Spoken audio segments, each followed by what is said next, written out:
तो दोस्तों इस समय मैं सेंट्रल पत्तिया, वही सेम बीच जहाँ से मैं कई बार लाइव आया हूँ। ये पीछे मेरा आप जिम भी देख रहे होंगे, यहाँ पर बैठा हुआ हूँ मैं इस समय। और मुझे बैठे हुए कम से कम 1 घंटा हो चुका है। और आज मेरा लास्ट डे है पत्तिया में, लास्ट नाइट है, डे तो ख़त्म हो गया। कल सुबह मैं यहाँ से जा रहा हूँ। और ये जो अभी मैं यहाँ बैठ के फील कर रहा हूँ या ये जो वीडियो बना रहा हूँ, ये पहली बार नहीं है। मैं 5 या 6 बार आ चुका हूँ यहाँ थाईलैंड। तो मैं जब भी थाईलैंड से जाता हूँ या किसी भी देश में जब मैं होता हूँ और मैं जब वहाँ से जाता हूँ, तो उससे 1-2 दिन पहले ना पता नहीं मेरा लेवल थोड़ा सा लो हो जाता है। और पता नहीं, क्योंकि मैं बहुत सेंसिटिव हूँ, तो मैं जल्दी माहौल के साथ एक संबंध तो नहीं कहूँगा, रिलेशन तो नहीं कहूँगा, लगाव तो बिल्कुल भी नहीं कहूँगा कि लगाव हो जाता है। हवा बहुत अच्छी चल रही है। तो मुझे एग्जैक्ट मालूम नहीं, शायद मेरे पास शब्द नहीं होंगे। तो कुछ अजीब सा फील होता है। तो अगर आप जो लोग मेरे साथ पहले से जुड़े हुए हैं या जो लोग क्या नाम है, जिन्होंने मतलब पहले से जुड़े हुए हैं, उन्होंने मेरे ज़रूर ऐसे वीडियो देखे होंगे। जब भी मैं कहीं से जाता हूँ, किसी भी देश से, जैसे दुबई हो या कहीं भी हो, तकरीबन जो भी 10, 12, 15 कंट्री जो भी घूम चुका हूँ, तो ये हमेशा होता है। अच्छा, इसमें एक छोटा सा ट्विस्ट है। अगर मैं देश से दूसरे देश जा रहा हूँ तो ये कम होता है।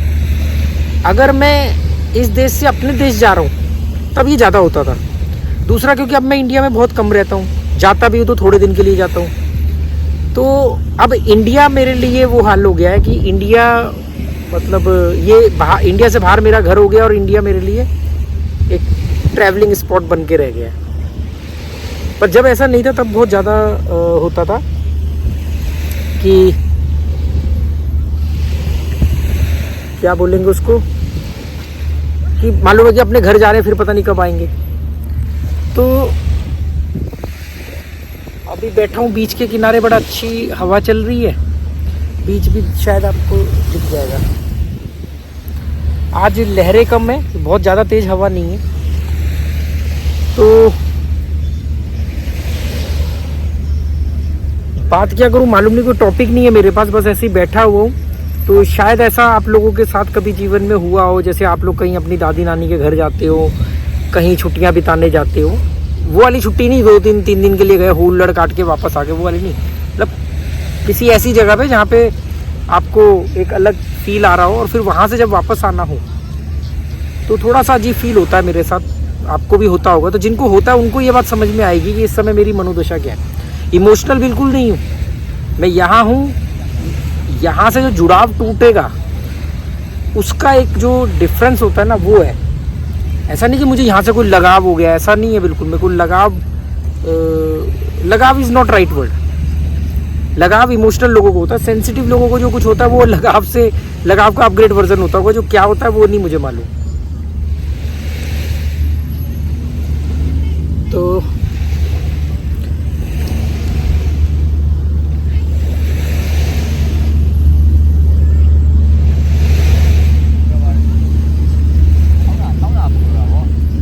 क्या करें बॉस,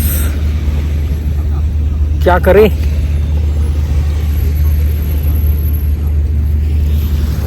ये जो है ये नॉर्थ पत्तिया है, ये वाला नॉर्थ पत्तिया है। जहाँ मैं बैठा हूँ ये सेंट्रल पत्तिया है। इसको लोकल लैंग्वेज में पत्तिया बोलते हैं और बाकी लोग पटाया बोलते हैं, पर जो लोकल थाई लैंग्वेज है उसमें पत्तिया बोला जाता है। और ये जो है ये साउथ पत्तिया है। ये जो बिल्डिंगें देख रहे हो आप, ये सारी इधर वाली ये बिल्डिंग है, ये सब साउथ पत्तिया है। और ये इधर ये बीच ख़त्म होकर के वॉकिंग स्ट्रीट शुरू हो जाएगी। ये जो लेज़र लाइट देख रहे हो वॉकिंग स्ट्रीट की है, मतलब ये यहाँ से वॉकिंग स्ट्रीट शुरू हो जाएगी। उसके बाद साउथ पत्तिया आ जाएगा। मैं कभी साउथ पत्तिया नहीं गया, मैं कभी जोम्फियन बीच नहीं गया, मैं कभी नॉर्थ पत्तिया नहीं गया, जबकि 6 बार आ चुका हूँ, महीनों रहता हूँ। आपको थोड़ा सा बाहर का सामने का नज़ारा दिखाता हूँ। ये लड़कियां मूंगफली बेच रही हैं, काजू बेच रही हैं। पर हमें क्या लगता है कि हर लड़की प्रोस्टिट्यूशन में है। नहीं, ये भी छोटे छोटे बारों में जो काम, बार वाली तो मैं चलो बार को तो फिर भी साइड में रख दो, पर जैसे होता है ना कि होटलों में जो स्टाफ है, कोई होटल में काम कर रहा है, ऐसा नहीं है कि थाईलैंड में हर लड़की प्रोस्टिट्यूशन में जाती है। ये सब, इनमें से ज़्यादातर जो लोग हैं वो थाईलैंड से बाहर के हैं, कंबोडिया, लाओस वगैरह से भी आई हुई हैं गरीबी की वजह से। थाईलैंड में भी बहुत अच्छी खासी गरीबी है। तो जो थाईलैंड में जो गरीबी है, जो छोटे छोटे गांव टाउन है, वहाँ से लड़कियाँ आके यहाँ प्रोस्टिट्यूशन में भी हैं और होटलों में भी काम कर रही हैं, ढाबे में भी काम कर रही हैं, खाना वगैरह की जगह पे भी काम कर रही हैं, बाइक टैक्सी चला रही हैं। ऐसा नहीं है कि हर लड़की को आप उसी नज़र से देखो। मैं कभी कभी सोचता हूँ कि ये इतनी सुंदर होकर के ये मूंगफली बेच रही हैं या कोई बाइक टैक्सी चला रही है, जबकि प्रोस्टिट्यूशन में ये उससे 10 से 15 गुना 20 गुना ज़्यादा पैसा कमा सकती हैं एक लग्जरी लाइफ के साथ। तो ये एक चॉइस होती है, कौन कब टूटेगा और कौन कितना समझौता करेगा। कुछ की नज़र में शायद वो जस्टिफाई है तो वो उसमें आ जाती हैं, कुछ टूटने की वजह से आती हैं। टूटने से मेरा मतलब है कि जैसे एक आपके असूल, परंपरा, आदर्श है कि ये गलत है, ये सही है ना, होते ना आदर्श। फिर क्या होता है, वक्त का पहिया घूमता है, फिर मजबूरी आती है, आप अड़े रहते हो अपने असूलों पर, फिर धीरे धीरे धीरे वक्त आपको तोड़ता है। कैसे तोड़ता है? पैसों की तंगी, घर में बीमारी, किसी का धोखा और पैसों की तंगी और धोखा। क्योंकि पैसों की तंगी ना हो और सिर्फ धोखा हो तो भी शायद इस लाइन में कोई ना आए। धोखा हो और पैसों की तंगी हो, या धोखे के बाद पैसों की तंगी हो जाए। तो ये जो मैंने जो थोड़ी सी एक रिसर्च करी तो मुझे मालूम पड़ा, पर कुछ ऐसी मजबूत होते हैं जो नहीं टूटते हैं, जो कोई भी काम कर लेंगे पर इस प्रोफेशन में नहीं आते हैं। पर कुछ लोग टूटने की वजह से नहीं, कुछ लोग इसको गलत भी नहीं मानते। मतलब कुछ लड़कियां शायद इसको इतना बड़ा चढ़ा करके नहीं समझती होंगी तो वो आसानी से आ जाती हैं। कुछ ऐसी हैं जो इसको गलत मानती हैं तो वो किसी भी कीमत पे नहीं आती हैं, और कुछ इसको गलत मानती हैं पर वो धीरे धीरे धीरे टूट करके इस लाइन में आती हैं। जैसे, और ये बात लड़कियों की या प्रोस्टिट्यूशन की नहीं है, ये आप अपने जीवन में भी देख लो, आसपास भी देख लो। जिन चीज़ों को कभी आप बड़े चौड़े होकर के कहा करते थे कॉलेज लाइफ में, स्कूल लाइफ में, मैं ऐसा बनूंगा, ईमानदारी और ये, और वक्त का पहिया घूमता है और फिर धीरे धीरे आपको तोड़ देता है ना। तो हम ये कहें कि सिर्फ मजबूत बने रहो, कभी टूटना नहीं, तो उसके लिए फिर सन की पागल आदमी चाहिए होगा मेरे जैसा, जो मैं कहता हूँ कि मुझे मेरे जैसा कभी नहीं मिला। तो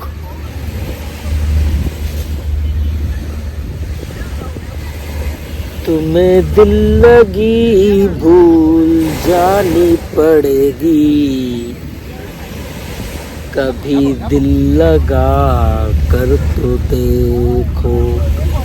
क्या करे बॉस, नींद आ रही है। इस समय 10 बजने वाले हैं। अब मैं होटल जाऊंगा और जाके आस्क राकेश चैनल पर लाइव आऊँगा। 2 दिन से मैं वहाँ लाइव नहीं आया और आज लास्ट डे है तो मैं यहाँ पर लाइव आऊँगा, लाइव फ्रॉम पताया। फिर देखेंगे। हालांकि मनीष नथिंग पर भी आना था पर मैं वहाँ आया नहीं, कोई बात नहीं। कहाँ जा रहा है ये?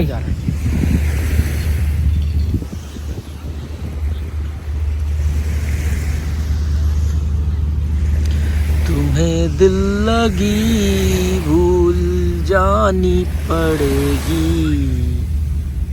ये आगे की लाइन आती नहीं, शुरू ऐसे करूँगा जैसे पता नहीं कितना बड़ा संगीत प्रेमी हूँ।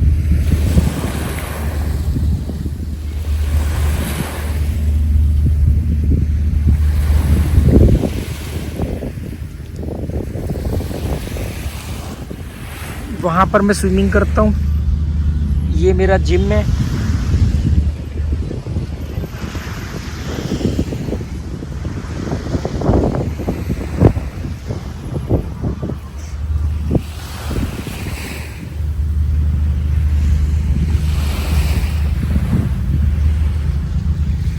तो क्या करे बॉस, चले होटल में जाते हैं, लाइव आता हूँ, कुछ आप लोगों से बात कर। तो हवा अच्छी चल रही है, बहुत बढ़िया हवा चल रही है। जब मैं आया था ना तब बिल्कुल हवा नहीं थी, मतलब वो होता ना एकदम सन्नाटा सा। अभी अच्छी हवा चल रही है। शो मस्ट गो ऑन, सफ़र फिर शुरू होगा। कल सुबह यहाँ से चेकआउट है। ये वीडियो जब तक आप देखोगे मैं कहीं और होऊंगा।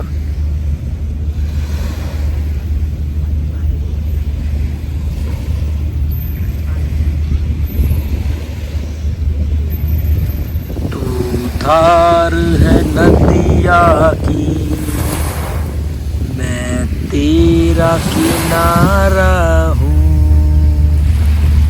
तू मेरा सहारा है, मैं तेरा सहारा हूँ, जिंदगी और कुछ भी नहीं, तेरी मेरी कहानी। ये पिक्चर देखी आप लोगों ने? बहुत बढ़िया मूवी है। शोर, पिक्चर का नाम है शोर। मनोज कुमार, नंदा। और पिक्चर की स्टोरी देखो आप। मनोज कुमार की पूरी कोशिश होती है कि वो अपने बेटे के कान का ऑपरेशन, नहीं वो बेटा बोल नहीं सकता, तो एक ऑपरेशन होना होता है कि जिससे वो बेटा जो गूंगा है वो बोलने लग जाएगा। पूरी पिक्चर में वो मेहनत करता है, साइकिल भी चलाता है, सब कुछ करता है कि भाई बेटे का ऑपरेशन करा सकूं। फाइनली ऑपरेशन होता है, बेटा बोलने लगता है और मनोज कुमार सीढ़ियों से गिर जाता है एक्साइटमेंट में और मनोज कुमार बहरा हो जाता है। मतलब पूरा केंद्र बिंदु था कि बेटा बोले और मैं सुनूं, और लास्ट में वो बहरा हो जाता है। तो बड़ी अच्छी मूवी है, गाने भी बहुत अच्छे हैं, जया बच्चन भी है इसमें। और एक मूवी और है कोशिश।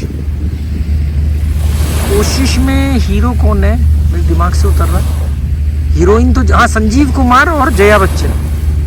कोशिश और कोशिश जारी रहेगी, उसकी लास्ट की लाइन मुझे बहुत अच्छी लगती है। पिक्चर खत्म हो जाती है लास्ट में, और कोशिश जारी रहेगी।